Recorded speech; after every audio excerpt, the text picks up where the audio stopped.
your mind and the rest will follow. Come on, y'all, be colorblind. Don't be so shallow. I do not own the rights to that music. Welcome, welcome, welcome. The song you just heard was In Vogue, Free Your Mind, and the rest will follow. Free your mind. That is my vision statement. Transform your mind and the body will follow. But that is also freeing your mind. So we've been here. I'm sharing my program, Fine Tune the Vision. Yes, we're fine tuning your vision. And we're not just talking about your glasses. We're talking about your vision, your psyche. We are transforming your minds and fine tuning the vision. So welcome again. If you have not subscribed, I need you to hit the button. Yep, I need you to hit the button. That's weird for me to say, but I have to say it. So I'd like to share a little bit with you. Just to recap, we've been getting the puzzle pieces, right? As a little kid, you probably enjoyed puzzle pieces when all the puzzle pieces were in place, putting them together and having a picture of what that puzzle is to look like when it's all together. So we've gotten a little corner together. We got our V in place. We've got our I in place. And today we found the puzzle piece S. S, the third letter in vision, and it is self-care. And I'm going to share my definition. This is my definition of self-care, okay? Self-care is it is so simple. It is simply listening to our bodies in such a way that we start responding to the way that allows us to be the healthiest, strongest version of ourselves. Mentally, spiritually, and physically. So I'm going to share with you at some point a healthy wheel, one of the life wheels, and it basically takes areas of your life and you shade it in from 1 to 10, looking at the different areas of the pie, so to speak, of your life and seeing where you fall. How do you fall in line, and where are you needing to fill your cup? So self-care is one of those things. And again, simply listening to your body, just being intentional about the way that you listen to your body and you respond to what you hear. You respond. You don't just sit there and say, oh, well, I ate that. It gave me indigestion, but I'm going to take this pill over here and I'll be okay. No, we're listening. And then we're responding. Responding is taking action, right? So we're listening to our bodies and we're responding in such a way that we are being the healthiest, strongest versions of ourselves, spiritually, mentally, and physically. So I'm going to give you some examples of some biblical people who took this thing serious, okay? So I'm going to start with Abba Father. And on the seventh day, God ended all his work which he had made, and he rested on the seventh day from all his work which he had made. Have you ever thought why, duplicates? I pay attention whenever God repeats himself in the Bible. And on the seventh day, he ended his work which he had made. He ended it, right? He made it, but he ended it, okay? And he rested on the seventh day from all the work he had made. He finished the work. That's the one thing we need to pay attention to. He finished his work, blessed his work, and then he rested from it. Oftentimes, we spend a lot of time and we don't do the rest. So everything starts getting blended together and we forget our purpose because we're so busy perfecting and perfecting and perfecting and perfecting that we forget because we haven't rested away from the work. So if Abba Father in Genesis 2:2 rested from the work, then guess what? It's okay if we do. Second, in 1 Kings 19, I would love you to read verses 4 through 18 because there's not enough time for me to read it. But I'm going to sum it up. It is the story of Elijah, and he's begging God to take his life. He's just wanting to be done. And the angels fed him because they recognized the work was too much for him. So they fed him. Interesting, right? They fed him. The next scripture, and Elijah, I might add, is a major prophet, not a minor. He's a major prophet. And even Elijah rested. The angels rested, fed him while he rested. And finally, and he withdrew himself in the wilderness and prayed. That would be Jesus. And that is Luke 5, verse 16. He withdrew himself. Sometimes we need to pull away and just pray and give it to God.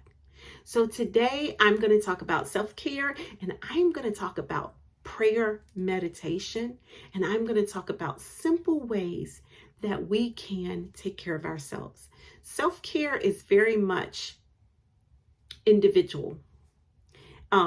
It's very much something that you have to look at your body and test. Journaling for me is a form of self-care. I love it, but I love to write. So me giving a pencil and a paper to a client who hates to write won't appreciate a journaling that would give them anxiety every time they get ready to write because they don't like to write. They don't enjoy it. So self-care for them may be doodling, it may be drawing, it may be typing on a computer, or maybe, just maybe, somebody else gets the same satisfaction from running 3 miles.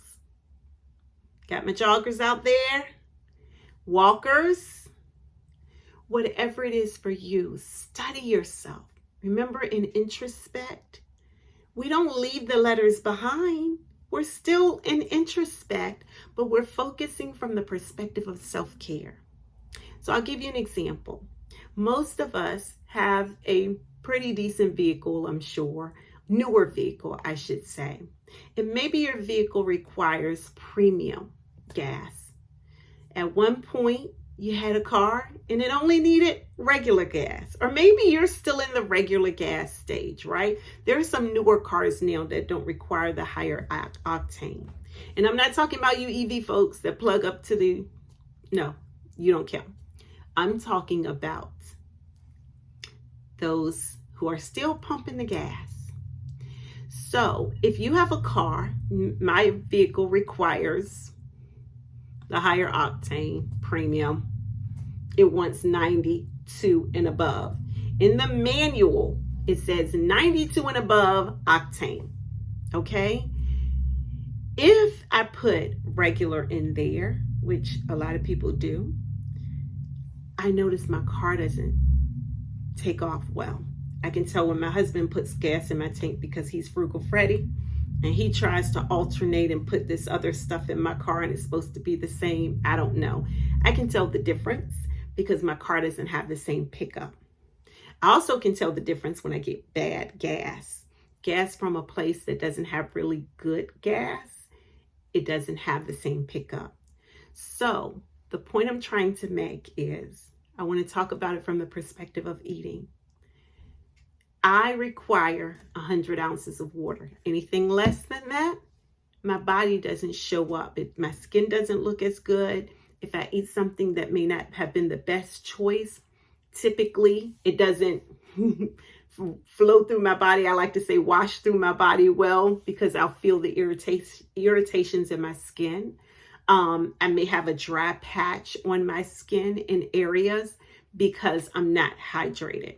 So I noticed that when the summer months come, I typically have to do more than just the 100 ounces of water. I may have to add something to my water. It's not that I have to drink more ounces. The water that I drink may need cucumber in it. I may need to put ginger in it. I may need to put mint and strawberry in it. It may need to be infused with something so that I get more, maybe electrolytes and things like that in my body. So know your body, study yourself enough that you know who you are and how your body responds.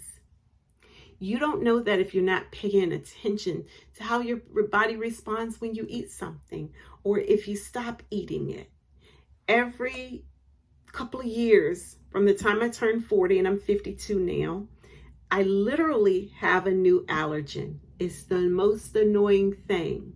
But you know what I love now? I can detect it really, really early, almost like within 24 hours of eating something, I can tell what my body didn't respond to. So you need to start examining what are the things you need to take out. And maybe you need that higher octane now. Maybe you need to get the salads. Maybe you need to add more vegetables to your diet. Maybe you need to add more fiber. Maybe you need to start looking at your carb intake. I don't eat a dish that has more than 30 grams of carbs. If it has more than 30 grams of carbs in one feeding, then I know whatever healthy stuff I include with it, those 35 carbs are going to mess up everything else on that plate. So I typically won't eat it. Now, do I treat myself sometimes? Yes. And we're going to talk about that. We're going to talk about the 80-20 rule and the 90-10. But for now, I want you to just start opening your mind to the possibility that if I just shift 1 degree, I'll give you an example. I was having chest pains really, really bad to the point that my doctor had elevated me through a series of tests. And I was supposed to go and get the swallow test where they, not the first one where you swallow and they, take an x-ray. I was going to get another one done, the second one done, where you're there for a very longer amount of time. And I don't recall, this has been many years ago. And I was at a friend's house and she had the book, Eating Right for Your Blood Type. So I went to my blood type, just skimmed through. I was 42, I think I was, and went to look through the book and it said, wow, it says I should be eating meat, but I don't eat meat. Like I typically get the vegetarian plates. I don't eat a lot of meat, but it says for my blood type, I should eat, much more meat. But then I was looking at the spices and I put pepper on everything. Literally, I don't care. It can be grits and I put sugar and butter. Don't judge me. I'm from the South. On my grits, but I'm going to include that black pepper. Black pepper went on everything. Come to find out, it said black pepper. And I said, you know what? Black pepper is something simple. I eat it every single day on every single thing. If I make a sandwich, it's got pepper on it. The pepper fries, you name it, ketchup and pepper on everything. Come to find out, I took it out my diet, and within 2 days, those chest pains were gone. I learned black pepper is something your body does not digest. And to this day, if I eat something with black pepper on it, oh my goodness, I'm going to have a hard time going to sleep. It's going to feel like I'm having a heart attack. It literally just feels, I have such severe chest pains, like I almost want to go to the hospital. So I'm saying that to say, your case may not be as extreme as mine was, but that 1 degree shift made such a profound impact. What is the 1 degree that you need to shift? When you're stuck in a spiral and everything's spinning, if you shift one thing, just one thing, it changes the trajectory of that spiral. You no longer can be in a state of spiraling, right? So 1 degree does that. Consider what it is you're doing Start looking at everything that you do. Watch how you respond. Watch how your body responds. And if you're intentional, what if that one thing that you change, that one thing that you do differently, can possibly change your performance, your attitude, the way you excel in your work, in your home, in your the way you respond with your children if you have them, or your spouse. So, co-workers, friends. So 1 degree is what we're looking for. And if we focus on just one shift, 1 degree, that's growth. That's growth. So that's all I'm going to share today in S. And the S gets good, y'all. I got more to tell you about. But if no one's told you they love you today, guess what? I love you. Said it twice. If no one has told you you're smart, you're important, you're beautiful, then I'm telling you now. If no one's hugged you today, then guess what? Take your own 2 hands, rub them together until you feel the heat, your nerve endings on your fingers. We talked about in the first video, the ability to touch yourself, just yourself, is powerful and it's healing. I want you to grab yourself as if you're grabbing someone who's about to fall, and you're going to grab them closely, right? You grab yourself. And I want you to hold on tight for 1, 2, 3, 4, 5. That's me squeezing you, because if I saw you in person, that's what I would do. So I hope you have a fantastic day. I hope this video has blessed you and encouraged you. And have a great day on purpose. Free your mind.